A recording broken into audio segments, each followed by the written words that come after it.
ano era de 1887. Dom Pedro era o imperador do Brasil. O Jacob Wendling resolveu fundar um bar. Esse bar era o Zumslauer, que quer dizer corredor longo e estreito.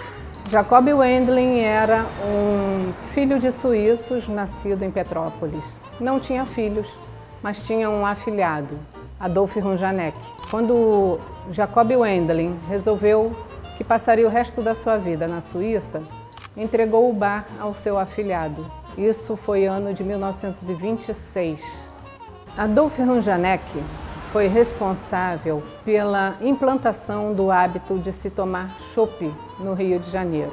Naquela época, ainda se tomava muito cerveja e vinho, mas Adolf Runjanek ele era imbatível nas quedas de braço.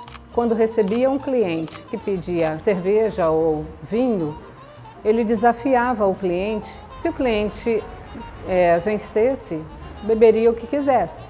Mas se ele, Adolf, vencesse o cliente teria que beber chopp, beber e pagar, claro, né?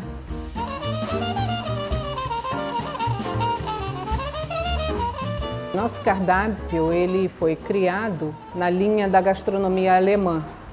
Apesar de que, por exemplo, o bife à milanesa, que é um dos campeões de venda, junto com a salada de batata, tem uma história de criação dele já austríaca, não é nem alemã.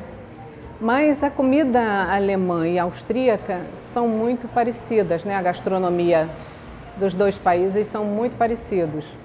E até hoje fazem muito sucesso na casa. Toda essa linha alemã de embutidos, do Kassler, do Eisbein, que é o joelho de porco, e desse milanesa. É fantástico, associado sempre à salada de batatas, que é campeã, todo mundo gosta. Como o nosso chopp era servido bem gelado, as pessoas que tinham problema de dentina, ou seja, que não podiam com friagem nos dentes, a essas pessoas era oferecido o esquentador de chopp, o que era um cilindro com uma alça e um suporte. Esse cilindro tinha uma tampa de rosca, onde era colocada água quente e era entregue ao cliente para que ele colocasse dentro do copo de chopp dele para que quebrasse a friagem do líquido, do chopp, e ele pudesse degustar sem sentir a sua dentina.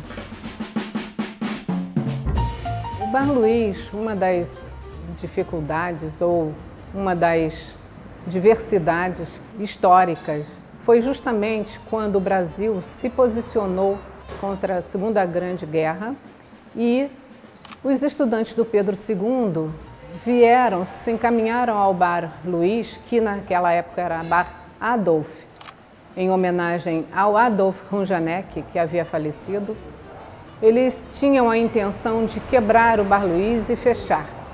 Só que a personalidade que estava na nossa casa era o Ari Barroso, supernacionalista, jornalista, flamenguista, enfim. Era uma pessoa pública muito querida, que estava na casa, por sorte, e subiu numa cadeira e falou para todos aqueles estudantes que o dono do bar era tão brasileiro quanto todos eles. Com isso, ele conseguiu fazer com que os estudantes desistissem de quebrar e saíram daqui para irem quebrar outro bar. Além de Ari Barroso, nós tivemos várias outras personalidades que aqui estiveram, gerando inclusive muita mídia para o bar. O próprio Pasquim, que se reunia com frequência aqui através do Jaguar, do Ziraldo também, que é outra figura icônica no Rio de Janeiro, e que frequentava muito. Hoje, cuidar, zelar e manter aberto esse templo histórico, que faz parte do patrimônio histórico e da memória imaterial de tantos brasileiros, é uma tarefa árdua, é uma tarefa prazerosa ao mesmo tempo, pelo lado da história, e me sinto muito honrada.